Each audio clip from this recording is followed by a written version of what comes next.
ګرانو کتونکو دغه تنکي ماشوم د رزړو شهابات چې نالۍ ته پرېوتې او مړی راویسته. مازدیګر 4:30 بجې دا ماشوم د کور نه لاپته شو او ماسخوتن دا په نالۍ کې مړ بیا وموندی شو. د کلي خلک او د خاندان خلکه دې ماشوم پسې ګرځېدل.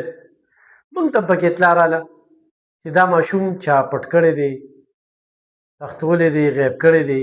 په دې یو پوسټ وکړه او ماښام ټیم کې مقامي پولیس ته خو رپورټ لاړه چې دا ماشوم غیب دی، خو تیاره کې دا ماشوم د نالۍ نه راپرېوته. موږ چې کله په دې پوسټ وکړو نو زموږ یو صحافي ملګري تپوس وکړو چې دغه ټیم کې د دې ماشوم مور چېرته وه. سوال یې ټیک دی چې د 2 کالو ماشوم څنګه بهر وځي او نالۍ ته پرېوځي. بیا یو بل صحافي ملګري په دې باندې پوسټ وکړو چې نن سبا خو دا چیپ جی پي ټي ده، بس هغې له خو آواز ورکړه یا لیکل ورکړه، وایي په دې را لیکل راکړه نو تاله به تفصیل درکړي. نو هغه وایي چې یاره بس هغې ته خبرې کړي دي او هغې وله جواب ورکړ. زه دغه دواړو صحافیانو وروڼو ته د 21 توبو سلام کوم، د هغوی سوالونه په خپل ځای، خو دې کې ما تنقید په انتظامیه کړم او په دغه سوالونو کې د انتظامي سپورټ مخې ته راکړه. د صوبایي حکومت د نکاسیب ناقص صورتحال چې ځای په ځای ډکنونه کولو دي، ځای په ځای نالۍ چې کوم دی هغې ته څه وخت خوب ماشوم پرېوتی شي. تاسو به کتلي په ماجوکي کې یو ماشوم اوبو ته پرېوتی و باران کې، او بیا چې کوم دی چارسدی په چوک کې هغه مړی ښودلی و.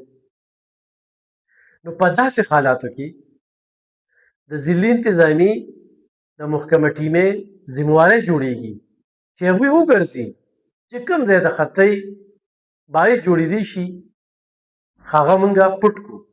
نو خو په داسې واقعاتو کې موږ په دې باندې چپ پاتې شو نو یقینا دا موږ زیاتې کوو.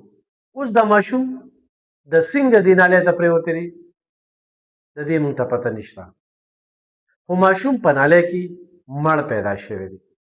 داسې په کراچۍ کې واقعه راله، پېښور کې واقعه راله، زموږ د چارسدې په دې چوک کې لږ شانتې ځای داسې کولو شانتې دی، په هغې موږ ډېر پروګرامونه وکړل. بیا چې هغه یو ټاټ کې شګه پې سیمټ پې لګېدل، بیا هغه پټ شو، خو هغه پته نه لګي دا سیمټ پې لګوي چې هغه نه پټېږي. نو یو ډېر افسوسناکه پېښه مخې ته راغلې ده. ما چې په دې باندې خبرې اترې وکړم چې د خپلو ماشومانو خیال ساتئ، خپل ماشومان په کورونو کې چې کوم نالۍ لښتې وي نو هغه بند کړئ، ماشوم په دې باندې نه وي چې هغه ورپروزي. او بیا په داسې موقعو باندې جرنلي خبره کوم هغه والدینو ته اولاد ډېر خوږ دی چې د هغه نه خپل بچي لرې وي یا خپل بچي د ځانه شړي یا خپل بچي ورته نه یادېږي. په داسې والدینو باندې لعنت وي. اولاد ډېر خوږ دی او خپل بچي هغه په ذهن ګمان کې د هغه نه راځي. نو په دې باندې وختن په وختن خبرې کوو. زموږ مخې ته داسې ډېرې واقعات مخې ته پراته دي چې په داسې ژوند باندې څه او داسې سنګدلي دونه سخت زړه چې اولاد ورته نه یادېږي. نو زه دغه صحافیانو وروڼو ته مې چې ستاسو سوالونه په خپل ځای، دا سوالونه به موږ کوو چې داسې ولې داسې ولې، خو په دې باندې ضرور خبرې کوئ چې انتظامیه څه کوي، صوبایي حکومت څه کوي، کار څه روان دی، په دې صوبه کې څه وینئ. بیا په دې خپله ضلع باندې لږ نظر وساتئ چې دلته کې ترقۍ مخ وینې، توجه کېږي. د مخ مروت لوبه روانه ده.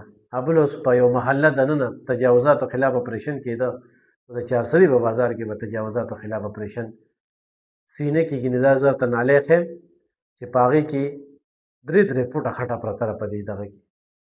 د دې دپاره کار کول پکار دي، په دې به آواز پورته کوو. انتظامیه چې ښه کار کوي بلکل به یې ستایو، خو قام به نه خرڅوو، د قام آواز به راپورته کوو. ډېره مننه.